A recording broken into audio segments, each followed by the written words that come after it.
Welcome back. This is week 10 of the 2025 Bluewater Auto Restoration Podcast. We release new podcasts every Saturday morning. Tune in here for all your classic car news.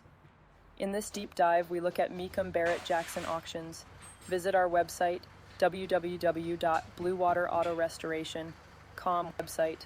Our podcasts are available on Spotify, Google Music, YouTube, Apple Podcast, Amazon Music, or SoundCloud. You know, there's just something magical about a collector car auction. It's not just the cars themselves, it's the energy, the history, the sheer spectacle of it all. And depending on which auction house you're dealing with, the flavor of the event can be completely different. Absolutely. Take Barrett Jackson, for example. They're known for offering an incredible variety. Everything from muscle cars to vintage classics, and even the random airplane or two. It's almost like a car show, an auction rolled into one. Meanwhile, outfits like Mecum tend to focus more exclusively on muscle cars. Different vibes for different enthusiasts, right? Oh, totally.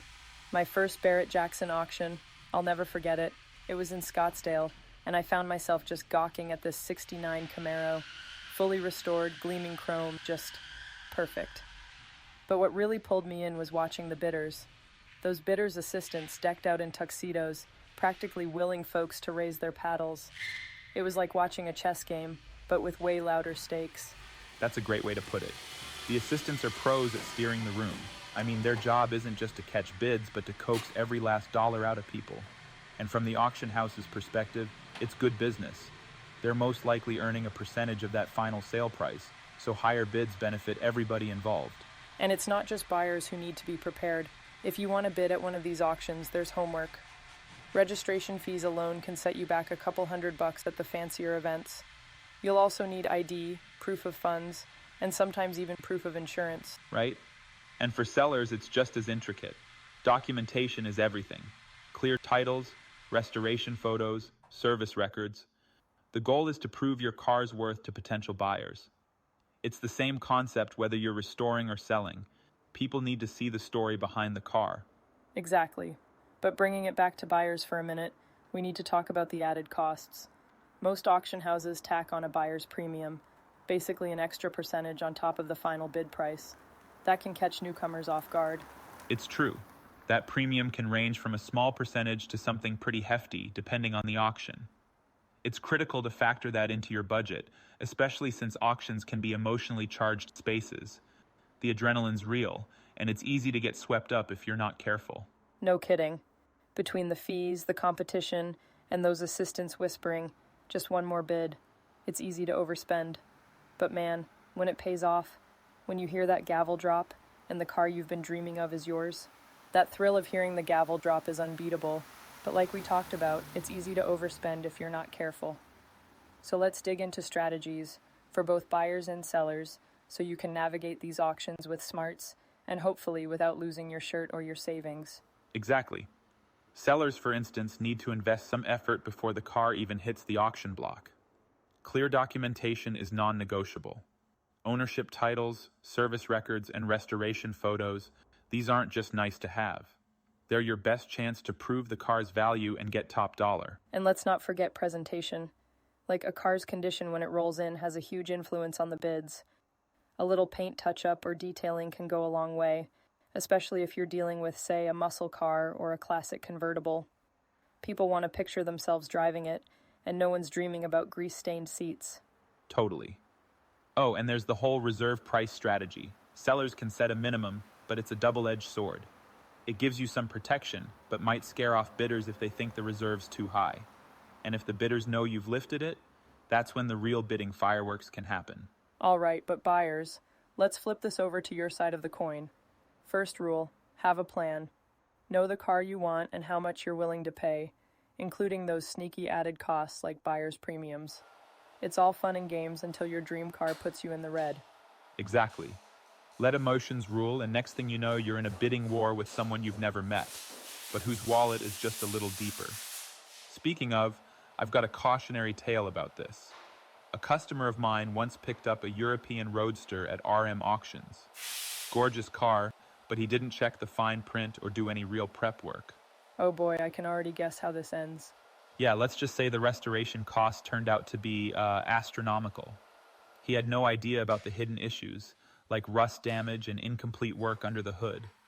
Between fixing those and dealing with mismatched parts, his great deal ballooned faster than he could keep up.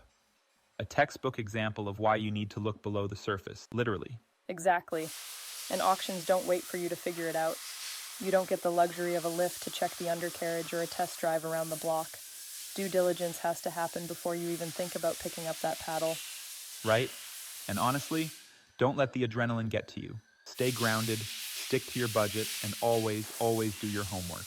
While staying grounded and doing your homework is key, you've got to admit, auctions are more than just high-stakes bidding.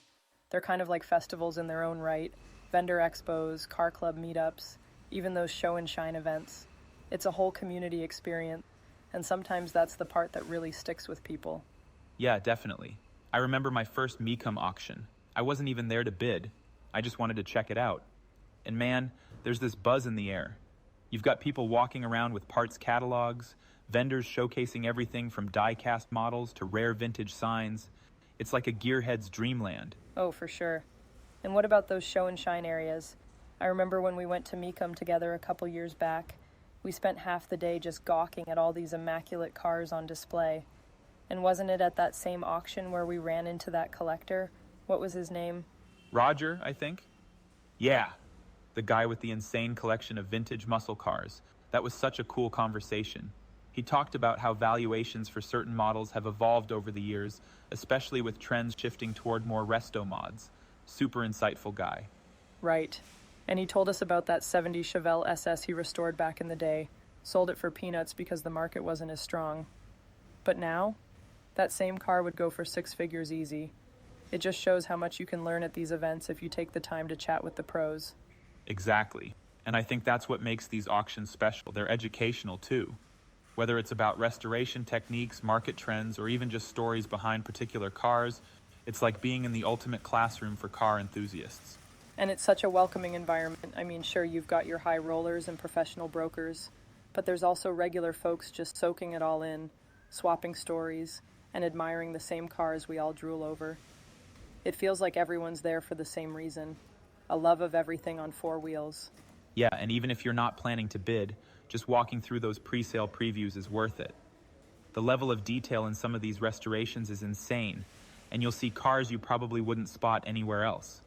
It's like the ultimate car show, but with higher stakes. Totally. And I think that's the takeaway for today. Whether you're a buyer, seller, or just someone who loves cars, auctions are about way more than just numbers and gavel drops. They're about the stories, the community, and the chance to immerse yourself in this world we all love. And that's why we keep going back. Couldn't have said it better. So, for all you listeners out there, if you've never been to a collector car auction, don't wait. Whether you're in it to bid or just to take it all in, these events have something for everyone. And hey, maybe we'll see you at the next one. Absolutely. And that's all for today, folks. Thanks for tuning in and geeking out with us on all things auctions. Until next time, keep those engines revving and those dreams rolling.